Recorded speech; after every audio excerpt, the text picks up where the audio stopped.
Information and public relations വകുപ്പിൻ്റെ ആഭിമുഖ്യത്തിൽ സംഘടിപ്പിക്കുന്ന സ്വദേശാഭിമാനി കേസരി പുരസ്കാരം സംസ്ഥാന മാധ്യമ അവാർഡ്, ഈ 2 അവാർഡുകളും കൊടുക്കുന്ന ചടങ്ങിലേക്ക് എല്ലാവർക്കും ഹൃദ്യമായ സ്വാഗതം നേരുകയാണ്. കേരളത്തിൻ്റെ പത്രപ്രവർത്തന ചരിത്രത്തിലെ തേജോമയ വ്യക്തിത്വങ്ങളായ സ്വദേശാഭിമാനി രാമകൃഷ്ണപിള്ളയുടെയും കേസരി ബാലകൃഷ്ണപിള്ളയുടെയും സ്മരണാർത്ഥം സംസ്ഥാന സർക്കാർ ഏർപ്പെടുത്തിയിട്ടുള്ളതാണ് സ്വദേശാഭിമാനി കേസരി പുരസ്കാരം. മാധ്യമരംഗത്തെ സമഗ്ര സംഭാവനകൾ പരിഗണിച്ചാണ് ഈ പുരസ്കാരം സർക്കാർ നൽകുന്നത്. മാധ്യമരംഗത്തെ മികച്ച സംഭാവനകൾക്ക് സംസ്ഥാന സർക്കാർ ഏർപ്പെടുത്തിയ പുരസ്കാരമാണ് സംസ്ഥാന മാധ്യമ പുരസ്കാരങ്ങൾ. നമുക്കേവർക്കും അറിയാം, മാധ്യമരംഗത്ത് മാനവിക മൂല്യങ്ങൾ ഉയർത്തിപ്പിടിക്കുകയും സമൂഹത്തിന് ദിശാബോധം നൽകുകയും ചെയ്യുന്ന ധീരമായ മാധ്യമപ്രവർത്തനത്തിനുള്ള ആദരമാണ് ഈ വേദി. അതുകൊണ്ട് തന്നെ ഈ വേദിയുടെ പ്രാധാന്യം വളരെ വലുതാണ്. സമൂഹത്തെ ഉണർത്തുന്ന, ഉത്തരവാദിത്വബോധത്തോടെ പ്രവർത്തിക്കുന്ന മാധ്യമപ്രവർത്തകരെ അംഗീകരിക്കുകയാണ് ഇതിലൂടെ ലക്ഷ്യമിടുന്നത്.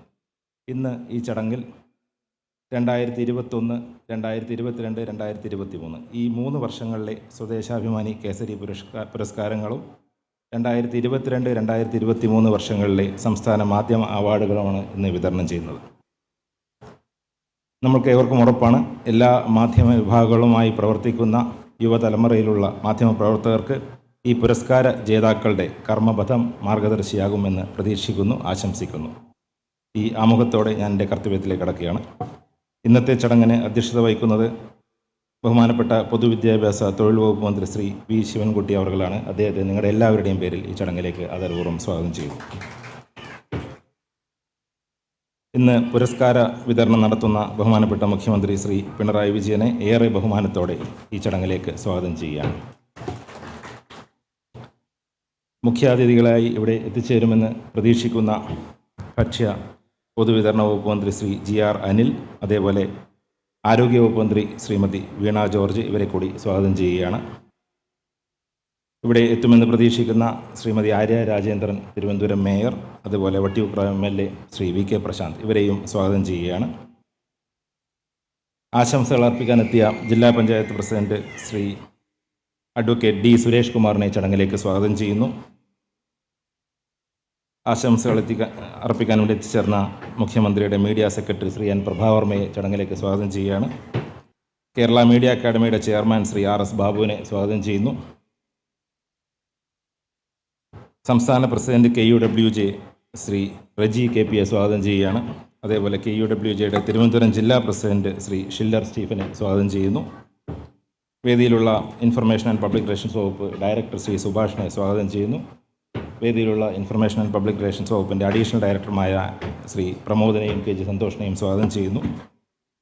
ഇന്ന് സ്വദേശാഭിമാനി കേസരി പുരസ്കാരങ്ങൾ സമ്മാനിക്കുന്നത് മാധ്യമപ്രവർത്തകരായ ശ്രീ G പരമേശ്വരൻ നായർ, ശ്രീ ഏഴാച്ചേരി രാമേന്ദ്രൻ, ശ്രീ N അശോകൻ എന്നിവർക്കാണ്. വളരെ ബഹുമാനപൂർവ്വം പുരസ്കാര ജേതാക്കളെ ഈ വേദിയിലേക്ക് സ്വാഗതം ചെയ്യുകയാണ്.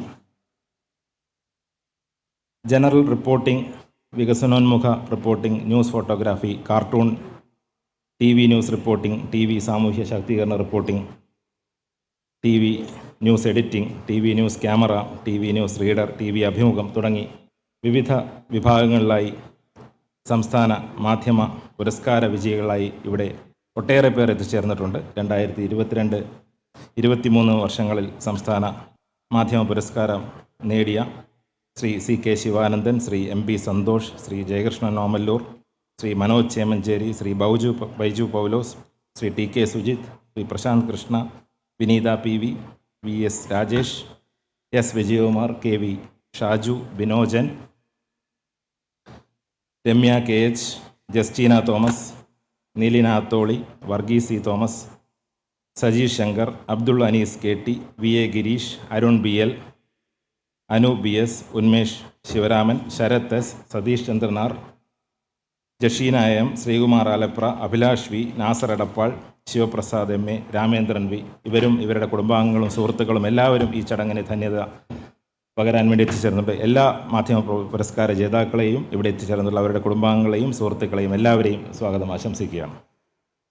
ഈ ചടങ്ങിന് നേരിൽ പങ്കെടുക്കാനായി എത്തിച്ചേർന്ന എല്ലാവർക്കും, ഓൺലൈനായി പങ്കെടുക്കുന്ന എല്ലാവർക്കും, ഇവിടെ എത്തിയിട്ടുള്ള പ്രിയപ്പെട്ട എല്ലാവർക്കും, മാധ്യമപ്രവർത്തകർക്കും ഒരിക്കൽ കൂടി സ്വാഗതം ആശംസിച്ചുകൊണ്ട് നിർത്തുന്നു. നന്ദി. Thank you. നന്ദി സാർ. അധ്യക്ഷ പ്രസംഗത്തിനായി ബഹുമാനപ്പെട്ട പൊതുവിദ്യാഭ്യാസ തൊഴിൽ വകുപ്പ് മന്ത്രി ശ്രീ വി ശിവൻകുട്ടിയെ ക്ഷണിക്കുന്നു.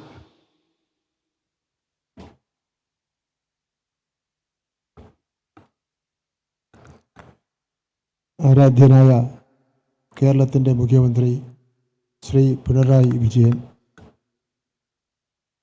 ഏറ്റവും ബഹുമാന്യരായിട്ടുള്ള അവാർഡ് ജേതാക്കളെ, പ്രിയപ്പെട്ട പത്രപ്രവർത്തകരെ, സുഹൃത്തുക്കളെ, ബഹുമാന്യരെ, നമ്മുടെ സമൂഹത്തിൽ മാധ്യമങ്ങൾ വഹിക്കുന്ന പങ്ക് വളരെ വലുതാണ്. സത്യസന്ധമായ വാർത്തകൾ ജനങ്ങളിലേക്ക് എത്തിക്കുകയും സാമൂഹിക പ്രശ്നങ്ങളെക്കുറിച്ച് അവബോധം സൃഷ്ടിക്കുകയും ചെയ്യുന്നതിലൂടെ മാധ്യമങ്ങൾ ജനാധിപത്യത്തിൻ്റെ നെടുന്തൂണുകളായി വർത്തിക്കുകയാണ്. വിദ്യാഭ്യാസ മേഖലയിൽ മാധ്യമങ്ങളുടെ പ്രാധാന്യം എടുത്തു പറയേണ്ട ഒന്നാണ്. പുതിയ അറിവുകൾ പങ്കുവയ്ക്കുന്നതിനും വിദ്യാഭ്യാസപരമായ മുന്നേറ്റങ്ങൾ ജനങ്ങളിലേക്ക് എത്തിക്കുന്നതിനും വിദ്യാർത്ഥികൾ അവബോധം വളർത്തുന്നതിനും മാധ്യമങ്ങൾ വളരെ സംഭാവനകൾ നൽകുന്നുണ്ട്. കോവിഡ് കാലത്ത് ഡിജിറ്റൽ പഠനം വ്യാപകമായപ്പോൾ അതിനെക്കുറിച്ച് ജനങ്ങളെ ബോധവൽക്കരിക്കുന്നതിൽ മാധ്യമങ്ങൾ വലിയ പങ്ക് വഹിച്ചു. വിദൂര പഠനത്തിൻ്റെ സാധ്യതകളെക്കുറിച്ചും ഓൺലൈൻ ക്ലാസ്സുകളെക്കുറിച്ചും മാധ്യമങ്ങൾ നൽകിയ വിവരങ്ങൾ വലിയ സഹായമായി. ഇന്നത്തെ കാലത്ത് മാധ്യമങ്ങൾ പല വെല്ലുവിളികളെയും നേരിടുന്നുണ്ട്. വ്യാജ വാർത്തകളും തെറ്റിദ്ധാരണ പരത്തുന്ന വിവരങ്ങളും സമൂഹത്തിൽ ആശങ്ക സൃഷ്ടിക്കുമ്പോൾ സത്യസന്ധവും വസ്തുനിഷ്ഠവുമായ റിപ്പോർട്ടിങ്ങിൻ്റെ പ്രാധാന്യം വർദ്ധിച്ചു വരികയാണ്. ഓരോ മാധ്യമ പ്രവർത്തകനും ഈ വലിയ ഉത്തരവാദിത്വം നിറവേറ്റേണ്ടതായിട്ടുണ്ട്. ഈ അവാർഡുകൾ മാധ്യമ പ്രവർത്തകരുടെ കഠിനാധ്വാനത്തിനും അർപ്പണബോധത്തിനും ലഭിക്കുന്ന അംഗീകാരമാണ്. ഇത് കൂടുതൽ മികച്ച പ്രകടനങ്ങൾ കാഴ്ചവെക്കുവാൻ നിങ്ങൾക്ക് പ്രചോദനം നൽകുമെന്ന് ഞാൻ വിശ്വസിക്കുന്നു. യുവ മാധ്യമ പ്രവർത്തകർക്ക് ഇതൊരു മുതൽക്കൂട്ടാകട്ടെ എന്ന് ഞാൻ ആശംസിക്കുന്നു. അവാർഡ് ജേതാക്കളെ എല്ലാവരെയും ഞാൻ ഹൃദയപൂർവ്വം അഭിനന്ദിക്കുന്നു. നന്ദി, നമസ്കാരം. നന്ദി സാർ. ചടങ്ങ് ഔദ്യോഗികമായി ഉദ്ഘാടനം ചെയ്യുന്നതിനായി ബഹുമാനപ്പെട്ട മുഖ്യമന്ത്രിയെ ക്ഷണിക്കുന്നു.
സഹോദരി സഹോദരന്മാരെ, സ്വദേശാഭിമാനി കേസരി പുരസ്കാരവും മാധ്യമരംഗത്തെ മികച്ച പ്രവർത്തനത്തിനുള്ള സംസ്ഥാന മാധ്യമ പുരസ്കാരങ്ങളുമാണ് ഇന്നിവിടെ വിതരണം ചെയ്യപ്പെടുന്നത്. 2021, 2022, 2023 വർഷങ്ങളിലെ സ്വദേശാഭിമാനി കേസരി പുരസ്കാരങ്ങളാണ് ഇന്ന് സമർപ്പിക്കപ്പെടുന്നത്. ശ്രീ KG പരമേശ്വരൻ നായർ, ശ്രീ ഏഴാച്ചേരി രാമചന്ദ്രൻ, ശ്രീ N അശോകൻ എന്നിവർക്കാണ് സ്വദേശാഭിമാനി കേസരി പുരസ്കാരങ്ങൾ ലഭിച്ചിരിക്കുന്നത്.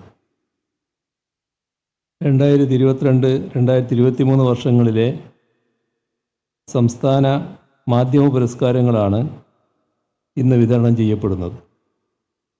എല്ലാ പുരസ്കാര ജേതാക്കളെയും ആദ്യമായും അഭിനന്ദിക്കട്ടെ. നിർഭയമായ പത്രപ്രവർത്തനം എന്തെന്ന് ചോദിച്ചാൽ ഉയർത്തിക്കാട്ടാൻ കഴിയുന്ന വ്യക്തിത്വമാണ് സ്വദേശാഭിമാനി രാമകൃഷ്ണപിള്ള. കേരളത്തിൻ്റെ സാംസ്കാരിക ഭൂമികയിലേക്ക് ആധുനികതയെ സന്നിവേശിപ്പിച്ച പത്രാധിപരും നിരൂപകനും ഗവേഷകനുമായിരുന്നു ശ്രീ കേസരി ബാലകൃഷ്ണപിള്ള. അവരുടെ പേരിലുള്ള പുരസ്കാരങ്ങൾ അർഹമായ കൈകളിലേക്കാണ് എത്തിച്ചേർന്നത് എന്നതിൽ ചാരിതാർത്ഥ്യമുണ്ട്. ആവുന്നത്ര നിഷ്പക്ഷമായി ദീർഘകാലം നേരിട്ട് നിയമസഭ റിപ്പോർട്ട് ചെയ്ത പ്രഗത്ഭ പത്രപ്രവർത്തകനാണ് KG പരമേശ്വരൻ നായർ. കേരളകൗമുദിയുടെ ഒരു ഘട്ടത്തിൻ്റെ പ്രതീകമായിരുന്ന KG പത്രപ്രവർത്തനത്തെ കളങ്കം പുരളാത്ത പ്രൊഫഷനായി കണ്ട മാധ്യമ ജെന്റിൽമാനാണ്. നിയമസഭാ റിപ്പോർട്ടിങ്ങിൻ്റെ കാര്യത്തിൽ പുതുതലമുറക്ക് പാഠമാക്കാവുന്ന മാതൃകകൾ അദ്ദേഹം മുൻപോട്ട് വെച്ചു. N അശോകൻ പതിറ്റാണ്ടുകളായി മാതൃഭൂമി ഡൽഹി ബ്യൂറോയുടെ പര്യായമായി മാറിയ വ്യക്തിത്വത്തിനുടമയാണ്. പത്രപ്രവർത്തനത്തിൽ അരനൂറ്റാണ്ട് പിന്നിടാൻ അധികം പേർക്ക് കഴിയാറില്ല. അസാധാരണമായ ആ നേട്ടവും അദ്ദേഹം 80-ാം വയസ്സിലെത്തി എന്ന കാര്യവും ഒരുമിച്ച് വന്ന സന്ദർഭമാണിത്. ഈ സന്ദർഭത്തിൽ തന്നെ സർക്കാരിൻ്റെ ആദരവും എത്തുന്നു എന്നതിൽ ഒരു ചർച്ചയുണ്ട്. ഏഴാച്ചേരി രാമചന്ദ്രൻ കവിത്വത്തെയും പത്രപ്രവർത്തനത്തെയും ഇണക്കിക്കൊണ്ടുപോയ വ്യക്തിയാണ്. ജേർണലിസത്തിൻ്റെ രംഗത്ത് പൊതുവിലും ലിറ്റററി ജേർണലിസത്തിൻ്റെ രംഗത്ത് പ്രത്യേകിച്ചും കാര്യമായ സംഭാവനകൾ അദ്ദേഹം നൽകി. നല്ല പ്രസംഗകൻ കൂടിയാണ് ഏഴാച്ചേരി രാമചന്ദ്രൻ. എന്നും പുരോഗമന പക്ഷത്ത് ഉറച്ചു നിന്ന ഏഴാച്ചേരി ഇടതുപക്ഷത്തെ വിട്ട് തനിക്കൊരു പത്രപ്രവർത്തനം വേണ്ട എന്ന് സ്വജീവിതം കൊണ്ട് തെളിയിച്ചു. കേരള സർക്കാരിൻ്റെ ഏറ്റവും ഉന്നതമായ പത്രപ്രവർത്തന പുരസ്കാരങ്ങൾ ഇവർക്ക് 3 പേർക്ക് നൽകാൻ കഴിയുന്നത് സന്തോഷകരമാണ്. അവരെ അഭിനന്ദിക്കട്ടെ. അടിയന്തരാവസ്ഥ പ്രഖ്യാപനത്തിന് 50 ആണ്ട് തികഞ്ഞിരിക്കുന്ന സന്ദർഭമാണിത്. ഇന്ത്യൻ ഭരണഘടനയുടെ ജനാധിപത്യ മൂല്യങ്ങളെ റദ്ദ് ചെയ്തുകൊണ്ട് പൊതുപ്രവർത്തകരെയും എതിർചേരിയിൽ നിന്നവരെയും മാധ്യമങ്ങളെയും വേട്ടയാടിയ ആ കാലത്തെ അതൊക്കെ നേരിട്ട് അനുഭവിച്ചവർക്ക് ആശങ്കയോടുകൂടിയേ ഓർത്തെടുക്കാനാവും. മാധ്യമ സ്വാതന്ത്ര്യം തന്നെ റദ്ദ് ചെയ്യപ്പെട്ട കാലം. കുൽദീപ് നയ്യാരെ പോലെയുള്ള 100 കണക്കിന് മാധ്യമപ്രവർത്തകർ ജയിലിലടക്കപ്പെട്ടു. ഗാന്ധിജിയാൽ സ്ഥാപിക്കപ്പെട്ട നവജീവൻ പ്രസ്സിന് പോലും രക്ഷയുണ്ടായില്ല. ഗാന്ധിജിയുടെ പൗത്രൻ രാജ്മോഹൻ ഗാന്ധിക്കും അദ്ദേഹം എഡിറ്റ് ചെയ്തിരുന്ന വാരികയ്ക്കും നേരെ പ്രതികാര നടപടികളുണ്ടായി. അടിയന്തരാവസ്ഥ പ്രഖ്യാപിക്കപ്പെട്ടതിന് തൊട്ടടുത്ത ദിവസങ്ങളിൽ ഡൽഹിയിൽ നിന്നും അച്ചടിച്ചിറങ്ങുന്ന മാധ്യമങ്ങൾക്ക് പത്രം പ്രിൻ്റ് ചെയ്യാൻ കഴിയാത്ത വിധം വൈദ്യുതി നിഷേധിക്കപ്പെട്ടു. അതേസമയം തന്നെ സർക്കാരിനെ പിന്തുണച്ചെഴുതാനും ചില പത്രങ്ങൾ തയ്യാറായി. അവരുടെ പ്രധാന ലക്ഷ്യമാകട്ടെ സർക്കാരിൻ്റെ എതിർപക്ഷത്ത് നിൽക്കുന്നവരെ മോശമാക്കി ചിത്രീകരിക്കുക എന്നതായിരുന്നു. പ്രത്യേകിച്ച് കമ്മ്യൂണിസ്റ്റ് പാർട്ടിയെ, അതിൻ്റെ നേതാക്കളെ.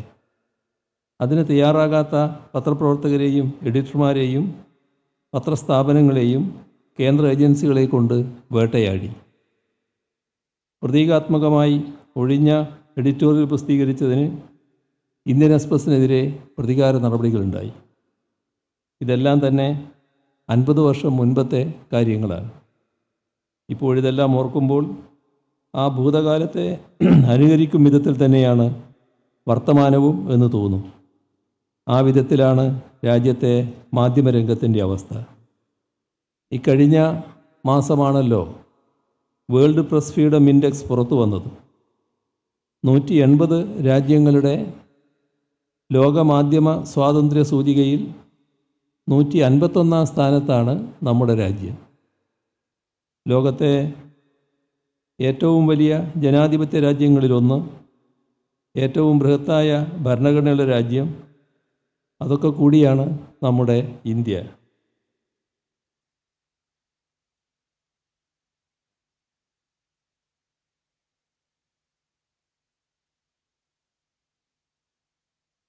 ആ ഭരണഘടനയിൽ അഭിപ്രായ സ്വാതന്ത്ര്യത്തിനായി പ്രത്യേക ആർട്ടിക്കിൾ തന്നെയുണ്ട്.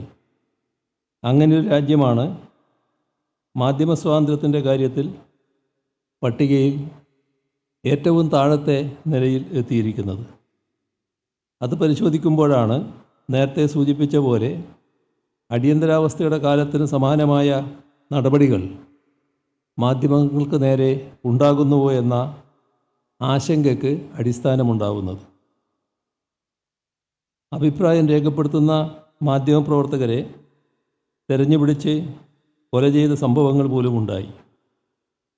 കഴിഞ്ഞ 9 വർഷത്തിനിടെ രാജ്യത്തെ 31 പത്രപ്രവർത്തകർക്കാണ് ജീവൻ നഷ്ടമായത്. ചില സ്ഥാപിത രാഷ്ട്രീയ ശക്തികൾ അത്തരത്തിലുള്ള പല കൊലപാതകങ്ങൾക്കും നേതൃത്വം നൽകുന്നതും പത്രപ്രവർത്തകരുടെ മരണത്തിൽ ആഹ്ലാദിക്കുന്നതും നമ്മൾ കണ്ടു. നമ്മുടെ അയൽ സംസ്ഥാനമായ കർണാടകയിലാണ് പ്രശസ്ത മാധ്യമപ്രവർത്തക ഗൗരി ലങ്കേഷിനെ കൊല ചെയ്ത സംഭവമുണ്ടായത്. ആ കൊലപാതകത്തെക്കുറിച്ച് അന്വേഷണം നടത്തി പുസ്തകമെഴുതിയ റോളോ റോമിംഗ് ഇന്ത്യൻ മാധ്യമരംഗം കടന്നുപോകുന്ന പരിതാപകരമായ അവസ്ഥയെക്കുറിച്ച് ചൂണ്ടിക്കാട്ടുന്നുണ്ട്. എങ്ങനെയാണ് ഇൻഫർമേഷൻ ആൻഡ് ബ്രോഡ്കാസ്റ്റിംഗ് മിനിസ്ട്രി സർക്കാരിനെ വിമർശിക്കുന്ന മാധ്യമങ്ങളെയും മാധ്യമപ്രവർത്തകരെയും മാധ്യമ സ്ഥാപനങ്ങളെയും കൈകാര്യം ചെയ്യുന്നതെന്നും അത്തരം മാധ്യമ സ്ഥാപനങ്ങൾക്ക് എന്തൊക്കെ തിക്താനുഭവങ്ങളാണ് അനുഭവിക്കേണ്ടി വരുന്നതെന്നും റോളോ റോമിംഗ് വിവരിക്കുന്നുണ്ട്. സർക്കാരിനെ വിമർശിച്ച് പരിപാടികൾ നടത്തുന്ന ചാനലുകളുടെ ബ്രോഡ്കാസ്റ്റിംഗ് തടസ്സപ്പെടുത്തുക, പിഴ ചുമത്തുക, അത്തരത്തിലുള്ള പ്രോഗ്രാമുകൾ നിർത്താനോ അത് നടത്തുന്നവരെ ഒഴിവാക്കാനോ പറയുക എന്നിവയൊക്കെയാണ് ചെയ്യുന്നത്. അത് അനുസരിക്കാത്തവരെ ഭീഷണിപ്പെടുത്തുന്നു. കഴിഞ്ഞ കുറച്ചു കാലത്തെ സംഭവങ്ങൾ നിരീക്ഷിക്കുന്നവരെ സംബന്ധിച്ച് ഇതൊന്നും പുതുമയുള്ള കാര്യമല്ല. BBC ഗുജറാത്ത് കലാപത്തെക്കുറിച്ച് ഡോക്യുമെൻ്ററി തയ്യാറാക്കുന്നു. ഉടനെ തന്നെ BBC ഓഫീസിലേക്ക് കേന്ദ്ര ഏജൻസികൾ ചെല്ലുന്നു. സംഘപരിവാറിനെതിരെ വാർത്ത പ്രസിദ്ധീകരിച്ച ന്യൂസ് ക്ലിക്കിൻ്റെയും ദൈനിക് ഭാസ്കറിൻ്റെയും ഓഫീസുകൾ റെയ്ഡ് ചെയ്യുന്നു.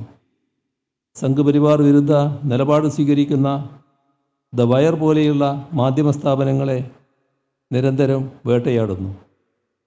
സംഘപരിവാർ അനുകൂല വാർത്ത കൊടുക്കാൻ തയ്യാറായില്ല എന്നതിൻ്റെ പേരിലും മാധ്യമങ്ങൾ വേട്ടയാടപ്പെടുന്നു. ഇത് സത്യസന്ധമായി പ്രവർത്തിക്കുന്ന മാധ്യമങ്ങളുടെ കാര്യം.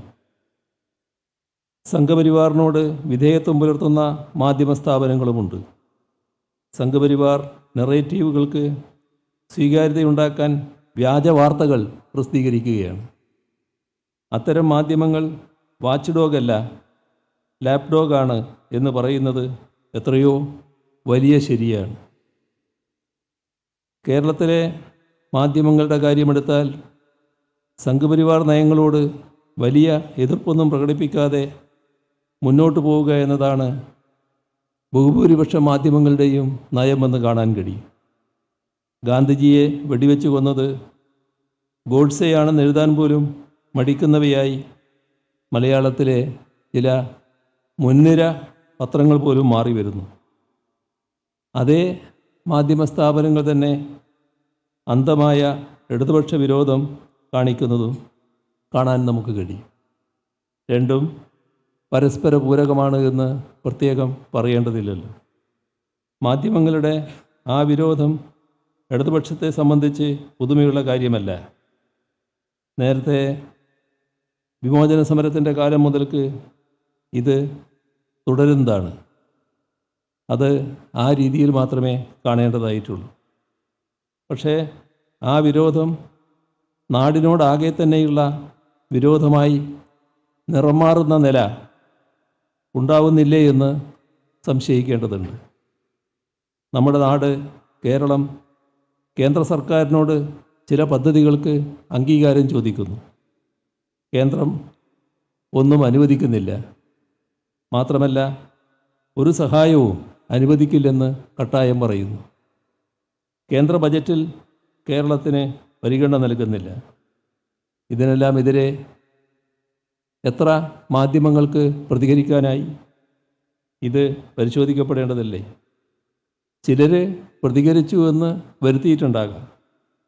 പദ്ധതികൾ അനുവദിക്കാതെ വരുമ്പോൾ ഉണ്ടാകുന്ന ബുദ്ധിമുട്ടുകളെ സംസ്ഥാന സർക്കാരിൻ്റെ വീഴ്ചയായി ചിത്രീകരിച്ച് സംസ്ഥാന താൽപ്പര്യങ്ങളെ ഹനിക്കുന്നതിന് മറയിടുക പോലും ചെയ്യുന്നുണ്ട് ചിലർ. പരിമിതമായ വിഭവങ്ങൾക്കുള്ളിൽ നിന്ന് സംസ്ഥാന സർക്കാർ അനുവദിക്കുന്ന സഹായങ്ങളെ പരിഹസിക്കുകയും ചെയ്യുന്നു. ഇലക്ട്രൽ ബോണ്ട് വാങ്ങാത്ത CPIM അത് വാങ്ങി എന്ന വാർത്ത അത് ഓർക്കുന്നവരുണ്ടാകുമല്ലോ ഇവിടെയും. ആ വാർത്ത കളവാണെന്ന് തെളിഞ്ഞപ്പോൾ ഒരു തിരുത്ത് സ്വാഭാവികമായും കൊടുത്തു. പക്ഷേ സത്യം ചെരിപ്പിടാൻ തുടങ്ങുമ്പോഴേക്കും നുണ ലോകം ചുറ്റിക്കഴിഞ്ഞിരിക്കും എന്ന തന്ത്രമാണ് ഇടതുപക്ഷത്തിനെതിരെ പല മാധ്യമ സ്ഥാപനങ്ങളും സ്വീകരിക്കുന്നത്. ആദ്യം നുണയാണെന്ന് അറിഞ്ഞുകൊണ്ട് തന്നെ പറയുക, അത് എല്ലാവരിലേക്കും എത്തിച്ച ശേഷം തിരുത്ത് നൽകുക. ആ തിരുത്ത് അധികം ആളുകളിലേക്ക് എത്താതിരിക്കാൻ പ്രത്യേകം ശ്രദ്ധിക്കുക. ഇതല്ലേ ഇപ്പോഴുള്ള രീതി? വർഗീയത നാടിനാപത്താണ് എന്ന് നമുക്കെല്ലാം അറിയാം. അത് ഭൂരിപക്ഷ വർഗീയതയായാലും ന്യൂനപക്ഷ വർഗീയതയായാലും. എന്നാൽ ഇടതുപക്ഷത്തിനെതിരെ നിലകൊണ്ടാൽ ഏത് വർഗീയതയും ശുദ്ധമാകും എന്നതാണ് ഇപ്പോൾ ചില മാധ്യമങ്ങളുടെ ഭാഷ്യം. അത്തരത്തിലാണോ ആ വിഷയം കൈകാര്യം ചെയ്യേണ്ടത്? വർഗീയതയുടെ വിഷവിത്തുകൾ ഉയർന്നു വന്നിടങ്ങളിലെല്ലാം ആദ്യം വേട്ടയാടപ്പെട്ടത് മാധ്യമങ്ങളാണ് എന്നറിയാത്തവരല്ല മാധ്യമപ്രവർത്തകർ. സത്യസന്ധരായ നിരവധി മാധ്യമപ്രവർത്തകർ നാസി ജർമ്മനിയിൽ വേട്ടയാടപ്പെട്ടു. കഴിഞ്ഞ വർഷം കൊല്ലപ്പെട്ട മാധ്യമപ്രവർത്തകരിൽ 2 ഇസ്രയേൽ ആക്രമണത്തിൽ മരിച്ചവരാണ്.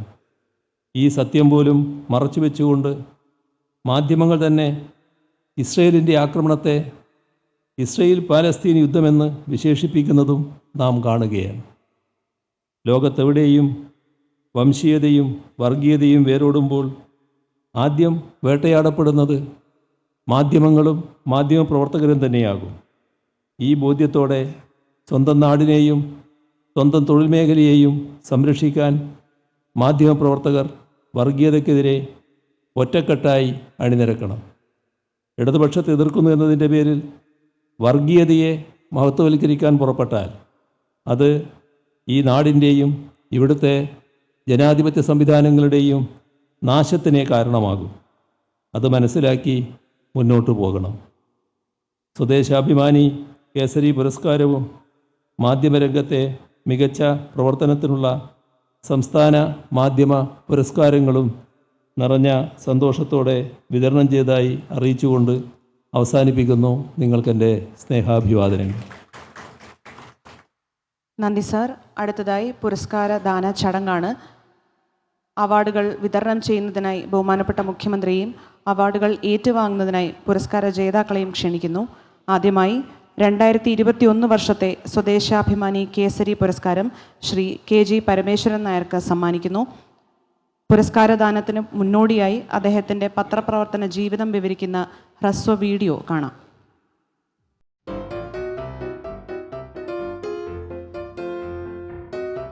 കേരളത്തിൽ പ്രീ ഡിഗ്രി ബോർഡ് രൂപീകരിക്കാനുള്ള മന്ത്രിസഭാ യോഗ തീരുമാനം കേരള കൗമുദിയുടെ എക്സ്ക്ലൂസീവായിരുന്നു.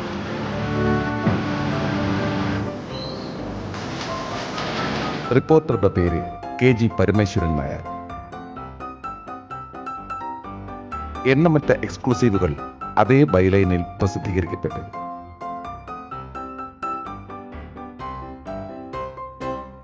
മൂന്നര പതിറ്റാണ്ടുകാലം കേരള കൗമുദിക്ക് വേണ്ടി അദ്ദേഹം നിയമസഭ റിപ്പോർട്ട് ചെയ്തു.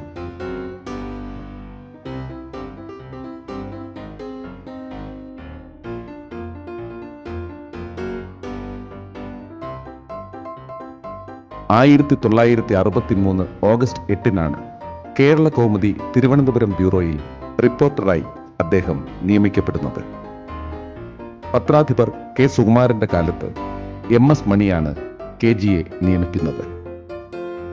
കോളേജിലെ മികച്ച നടനായിരുന്ന KG അക്കാലത്ത് നാടകങ്ങളിലും സിനിമയിലുമൊക്കെ അഭിനയിച്ചിരുന്നു.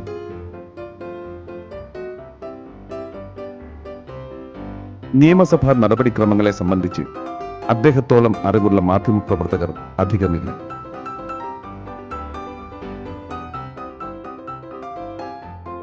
സുദീർഘമായ സഭാ റിപ്പോർട്ടിംഗ് മികവിന് ഇന്ത്യയുടെ രാഷ്ട്രപതിമാരായ KR നാരായണനിൽ നിന്നും APJ അബ്ദുൽ കലാമിൽ നിന്നും അദ്ദേഹം ആദരമേറ്റുവാങ്ങി.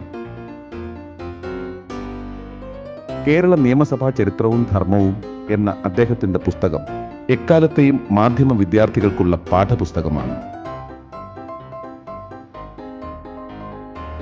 നീണ്ട നാളത്തെ മാധ്യമ ജീവിതത്തിനിടയിൽ എണ്ണമറ്റ പുരസ്കാരങ്ങൾ അദ്ദേഹത്തെ തേടിയെത്തി.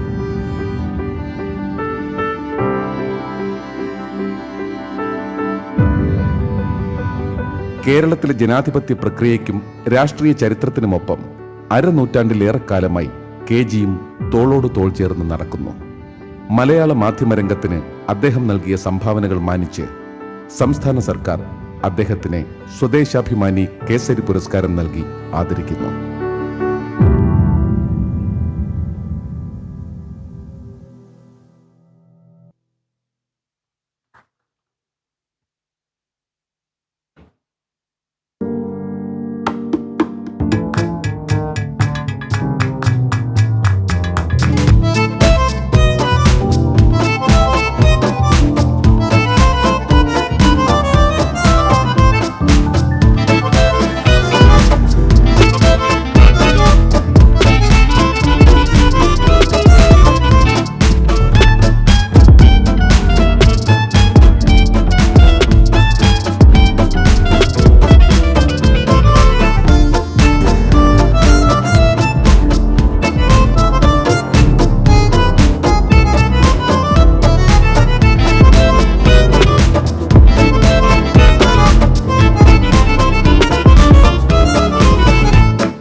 നാടക ഗാനങ്ങൾക്ക് 3 തവണ സംസ്ഥാന അവാർഡ്.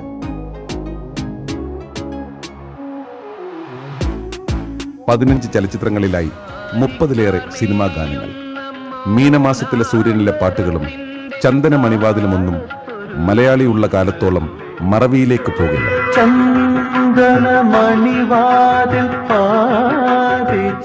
3 കാലത്തും പൂക്കുന്ന മുൾച്ചെടിയെന്നും ധിക്കാരത്തിന്റെ സൗന്ദര്യമെന്നും വിശേഷിപ്പിക്കപ്പെട്ട രചനകൾ.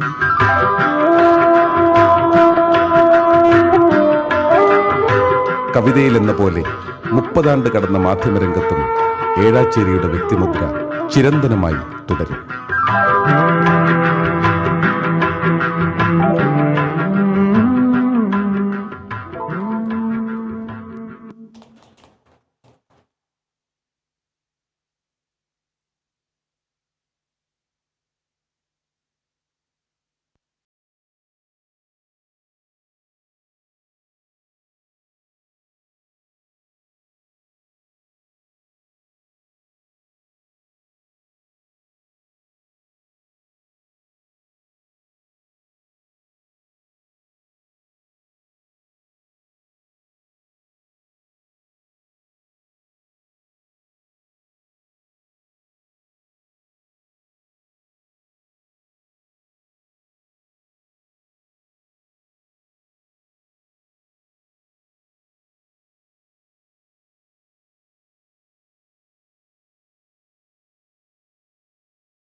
ിലെ സ്വദേശാഭിമാനി കേസരി പുരസ്കാരം ശ്രീ എൻ അശോകന് സമ്മാനിക്കുകയാണ്. ആദ്യം വീഡിയോയിലേക്ക്.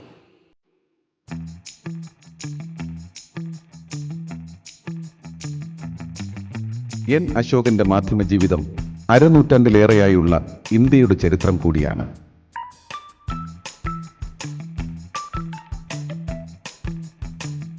ആയിരത്തി 1969 കോഴിക്കോട് മാതൃഭൂമിയിൽ അശോകൻ തന്റെ മാധ്യമ ജീവിതം ആരംഭിക്കുന്നത്.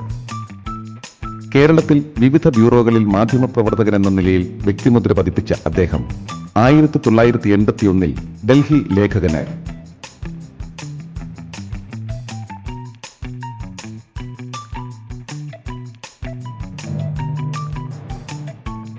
ഇന്ദിരാഗാന്ധിയുടെ വധവും തുടർന്ന് നടന്ന കലാപവും, ബാബറി മസ്ജിദിന്റെ തകർച്ച, ഗുജറാത്ത് കലാപം തുടങ്ങിയ ചരിത്രപ്രധാനമായ സംഭവങ്ങളൊക്കെ അദ്ദേഹം മാതൃഭൂമിക്ക് വേണ്ടി റിപ്പോർട്ട് ചെയ്തു. ഇറാഖ് കുവൈറ്റ് യുദ്ധത്തിന്റെയും കാർഗിൽ യുദ്ധത്തിന്റെയും ഒക്കെ വിശദാംശങ്ങൾ അശോകന്റെ വാർത്തകളിലൂടെയാണ് മാതൃഭൂമിയുടെ വായനക്കാർ വായിച്ചറിഞ്ഞത്.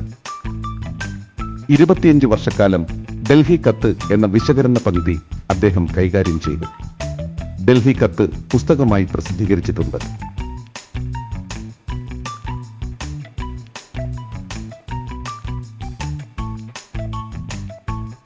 ആയിരത്തി 1997 ന്യൂയോർക്കിൽ നടന്ന എർത്ത് സമ്മിറ്റ്, ഐക്യരാഷ്ട്ര പൊതുസഭ എന്നിവ റിപ്പോർട്ട് ചെയ്തു.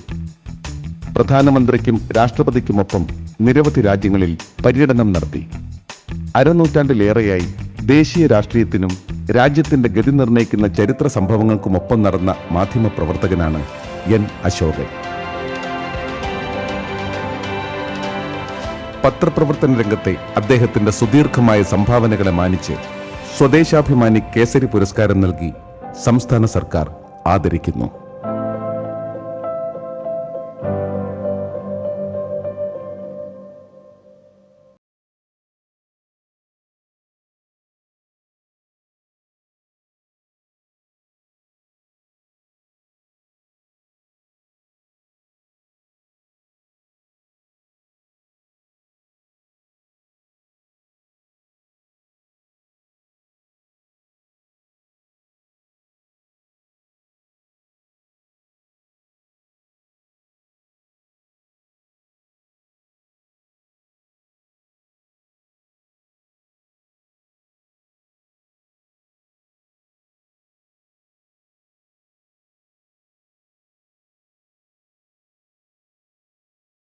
പുരസ്കാര വിതരണമാണ്. 2022 സംസ്ഥാന മാധ്യമ പുരസ്കാരങ്ങളാണ് ആദ്യം വിതരണം ചെയ്യുന്നത്. അച്ചടി വിഭാഗം general reporting CK Sivanandan. General reporting CK Sivanandan, Malayala Manorama. പഠന വെല്ലുവിളി നേരിടുന്നവരും ഭിന്നശേഷിക്കാരുമായ കുട്ടികളുടെ പഠന പരീക്ഷാ ആനുകൂല്യങ്ങൾക്ക് വേണ്ടി ശബ്ദമുയർത്തി 2022 ജനുവരി 17, 18, 19 തീയതികളിലായി പ്രസിദ്ധീകരിച്ച പരമ്പരയാണ് ഇങ്ങനെ ചെയ്യരുത് ഈ മക്കളോട്.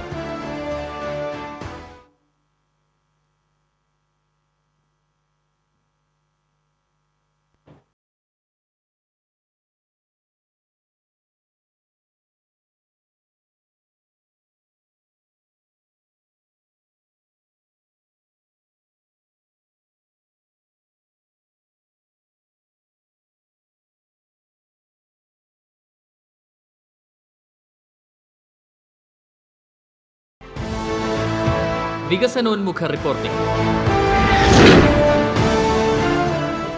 MB സന്തോഷ്, മെട്രോ വാർത്ത.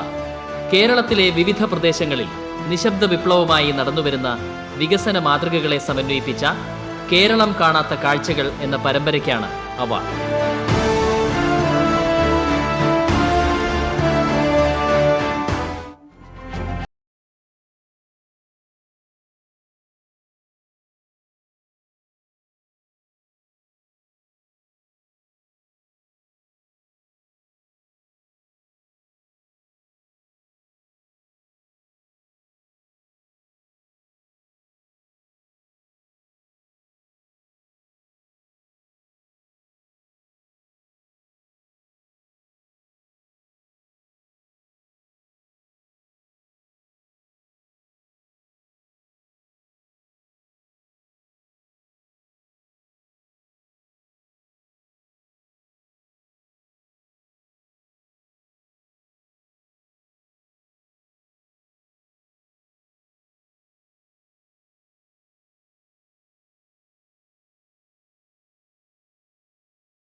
News photography Manoj Chemancheri, Malayala Manorama.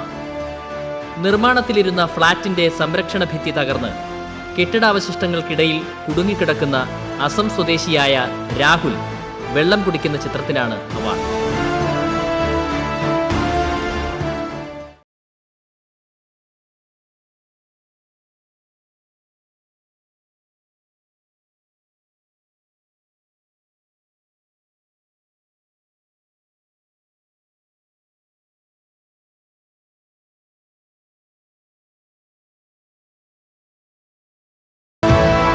Cartoon Baiju പൗലോസ്, മലയാള മനോരമ.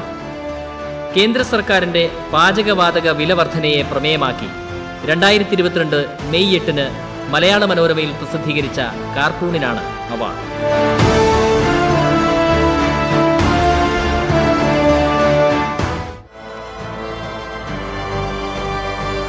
മികച്ച cartoon TK Sujith. Cartoon TK Sujith, Kerala Kaumudi. സ്വാതന്ത്ര്യം ലഭിച്ച് 75 വർഷം പിന്നിടുമ്പോൾ ഇന്ത്യൻ സമൂഹത്തിൽ സ്വാതന്ത്ര്യ സമര പ്രതീകങ്ങൾക്ക് വന്ന മാറ്റങ്ങളിലേക്കുള്ള ഒരു കാർട്ടൂൺ നോട്ടമാണ് സ്വാതന്ത്ര്യം തന്നെ അമൃതം എന്ന സൃഷ്ടി. അടുത്തതായി TV news reporting G Prashant Krishna. TV news reporting G Prashant Krishna, Mathrubhumi news. GST ചോരുന്ന വഴികൾ എന്ന വാർത്തയ്ക്കാണ് അവാർഡ്. GSTയുടെ പഴുതുകൾ തുറന്നു കാട്ടുന്ന റിപ്പോർട്ട് അന്വേഷണാത്മക മാധ്യമ പ്രവർത്തനത്തിന്റെ മികച്ച ഉദാഹരണം. ഇതെല്ലാം സർക്കാരിന് GST അടയ്ക്കുന്ന പല കടകളിൽ. അടുത്തതായി TV സാമൂഹ്യ ശാക്തീകരണ റിപ്പോർട്ടിംഗ് വിനീത VP. TV സാമൂഹ്യ ശാക്തീകരണ റിപ്പോർട്ടിംഗ് വിനീത VP, ഏഷ്യാനെറ്റ് ന്യൂസ്. 2022 മാർച്ച് 8 സംപ്രേഷണം ചെയ്ത അവൾ ഒരുത്തി എന്ന വാർത്തയ്ക്കാണ് അവാർഡ്. പരമ്പരാഗത കാഴ്ചപ്പാടുകൾ കൊണ്ട് പരിമിതപ്പെടുന്ന സ്വാതന്ത്ര്യബോധത്തെ കെട്ടഴിച്ചുവിടാനും സ്വയം ശാക്തീകരിക്കാനും സ്ത്രീകളെ പ്രോത്സാഹിപ്പിക്കുന്നു. TV അഭിമുഖം VS രാജേഷ്. TV അഭിമുഖം VS Rajesh, Kaumudi TV. T പത്മനാഭന്റെ കഥാലോകവും ജീവിതവും കഥാപാത്രങ്ങളുടെ പ്രാഗ്രൂപങ്ങളും ഭൂമികകളുമെല്ലാം ചേർന്ന് യാഥാർത്ഥ്യത്തിന്റെയും ഭാവനയുടെയും അതിർവരമ്പുകൾ ലയിച്ചില്ലാതാകുന്ന അനുഭവം അഭിമുഖത്തിലൂടെ സൃഷ്ടിച്ചിരിക്കുന്നു. TV news presenter S Vijayakumar. TV news reading S Vijayakumar, 24 news. ആകർഷകമായ വാർത്താവതരണം, വിഷയങ്ങളിലെ അവതാരകന്റെ വ്യക്തതയും സമചിത്തതയും മികച്ചത്, പ്രേക്ഷകർക്ക് പരമാവധി വിവരങ്ങൾ. TV news camera KV Shaju. TV news camera KV Shaju, Mathrubhumi news. നാമാവശേഷമാകുന്ന പാറക്കുളങ്ങളെക്കുറിച്ചുള്ള വിഷ്വലിനാണ് award. TV news editing Binoj N. TV news editing Binoj N, Manorama news. വാർത്തകളിൽ ഉൾപ്പെട്ട വ്യക്തികളുടെ ഐഡന്റിറ്റി വെളിപ്പെടുത്താതെ ചെയ്യേണ്ട സങ്കീർണവും വൈകാരികവുമായ വിഷയമാണ്. അടുത്തതായി 2022 ജൂറിയുടെ പ്രത്യേക പരാമർശ പുരസ്കാരങ്ങളാണ്. General reporting Ramya KH. General reporting jury പ്രത്യേക പരാമർശം രമ്യ KH, മാതൃഭൂമി. നീതിദേവതയെ കൺതുറക്കൂ എന്ന അന്വേഷണ പരമ്പരയ്ക്കാണ് award. TV news reporting Justina Thomas. TV news reporting jury പ്രത്യേക പരാമർശം ജസ്റ്റീന തോമസ്, മനോരമ ന്യൂസ്. സമൂഹത്തിനു നേരെ പിടിച്ച കണ്ണാടിയാണ് അറിഞ്ഞോ മക്കളെ എന്ന വൃദ്ധമാതാപിതാക്കളെ. അടുത്തതായി സംസ്ഥാന മാധ്യമ പുരസ്കാരം 2023 അച്ചടി വിഭാഗം general reporting Nileena Atholi. General reporting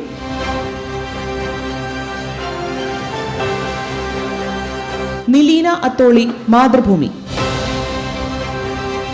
ലക്ഷദ്വീപിലെ മനുഷ്യാവകാശ ലംഘനങ്ങളെക്കുറിച്ച് മാതൃഭൂമിയിൽ പ്രസിദ്ധീകരിച്ച രക്ഷയില്ലല്ലോ ലക്ഷദ്വീപിന് എന്ന വാർത്താ പരമ്പരയ്ക്കാണ് പുരസ്കാരം. അടുത്തതായി വികസനോന്മുഖ റിപ്പോർട്ടിംഗ് ശ്രീ വർഗീസ് C തോമസ്. അദ്ദേഹത്തിന് ഇവിടെ എത്തിച്ചേരാൻ സാധിക്കാത്തതിനാൽ അദ്ദേഹത്തിന്റെ മകൻ ജോർജ് തോമസ് പുരസ്കാരം ഏറ്റുവാങ്ങുന്നു. വികസനോന്മുഖ റിപ്പോർട്ടിംഗ്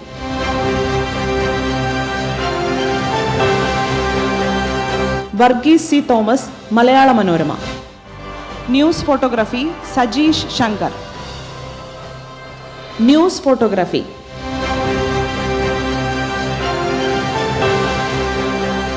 സജീഷ് ശങ്കർ, മലയാള മനോരമ. മാപ്പ് എന്ന ക്യാപ്ഷനോടെ Kozhikode stadium. Cartoon Abdul Anees KT. Cartoon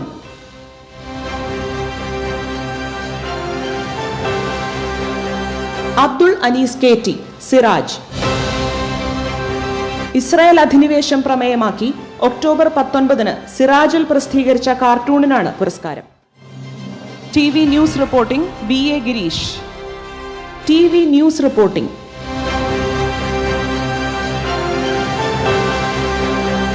BA Girish, 24 news.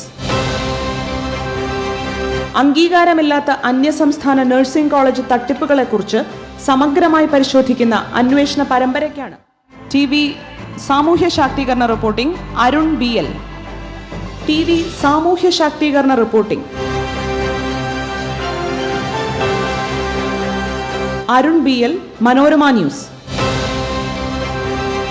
സമൂഹത്തിന് പ്രചോദനമേകുന്ന വാർത്താ ഫീച്ചറായ നാടിനാകെ ശ്രേയ. TV അഭിമുഖം അനൂപ് BS. TV അഭിമുഖം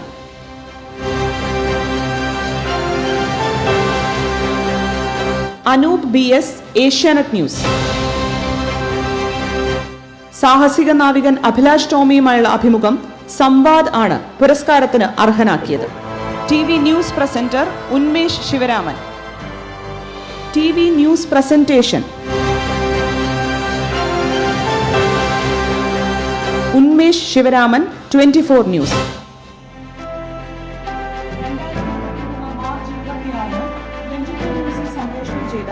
വാർത്താ മഴയിലെ അവതരണത്തിന് TV news camera Sarath S.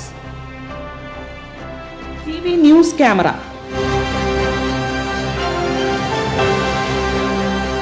Sarath S, Mathrubhumi news. ഒരു പക്ഷി കുടുംബത്തിന്റെ ജീവിതത്തിലെ സവിശേഷ മുഹൂർത്തങ്ങളെ നിരന്തരമായി. TV news editing Satheesh Chandran R. TV news editing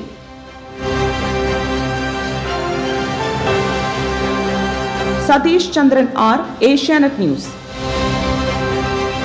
തെയ്യക്കോലങ്ങളുടെ ചലനവുമായി താദാത്മ്യം പ്രാപിക്കുന്ന സുന്ദരമായ ദൃശ്യവിന്യാസം. ജൂറിയുടെ പ്രത്യേക പരാമർശം. General reporting Jasheena M. General reporting jury പ്രത്യേക പരാമർശം ജഷീന എം, ദേശാഭിമാനി. മനുഷ്യരിലും മൃഗങ്ങളിലുമുള്ള ആന്റിബയോട്ടിക്കിന്റെ അശാസ്ത്രീയ ഉപയോഗം. News photography Sreekumar Alapra. News photography jury പ്രത്യേക പരാമർശം ശ്രീകുമാർ ആലപ്ര, കേരള കൗമുദി.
സ്വാഗതം ചെയ്യുന്നു.